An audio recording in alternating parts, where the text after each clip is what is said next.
So they'll be calling you a radical. So 10 years ago today, I sat right there in that chair and prayed and made the radical, well, we did, decision on not to have a bone marrow transplant. It was a radical, crazy decision, and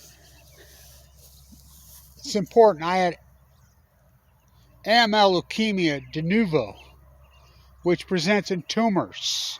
It presented in my misdiagnosed. But anyway, I had 3 rounds of heavy ARCM squared. I was in a bone marrow transplant center for a long time. And so it's 10 years ago today, we made the radical, crazy decision to not have a transplant and do it a different way.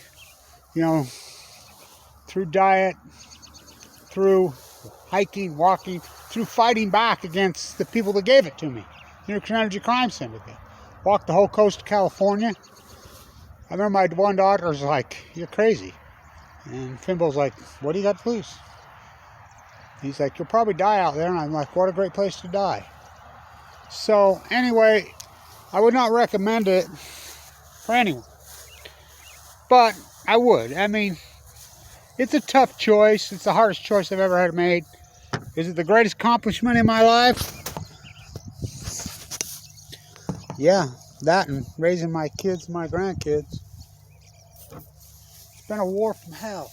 So, had the heavy ARCM squared 3 times. Now remember, I had no chance.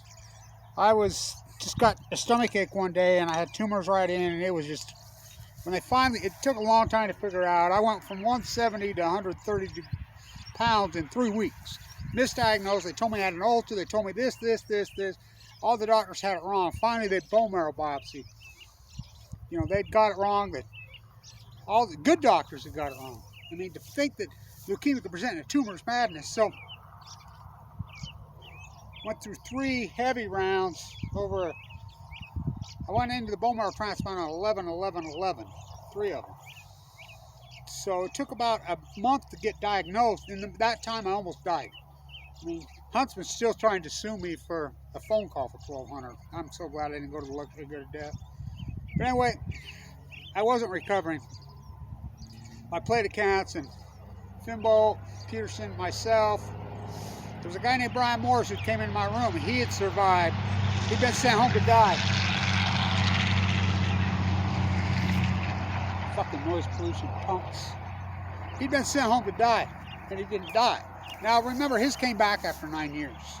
The heavy chemo, he had a transplant. Didn't work, but he got a match from his son. They used some new juice on him. He's alive. He's alive. You know, I talked just recently. So, but the chemo, I had a battle valve anyway, but as time went on, I had about $1 million. I'd forked over and got in. Tesla stock, whatever, you know the story. I exhausted all that, went on Medicaid. Mike Lee kicked me off Medicaid. I was due to have my gallbladder out. They wouldn't take it out. I had no insurance. But my heart was starting to fail. I knew it was my aortic valve, and I'm going to emergency rooms. I went to Ogden Regional Medical Center. Michael Hawkins told me to go see my dentist because my teeth started to go. I knew it was my heart. I knew it. And I collapsed right here on Easter Sunday, almost died. And had open heart surgery, as you know. Had to replace aortic valve. That was 5 years ago.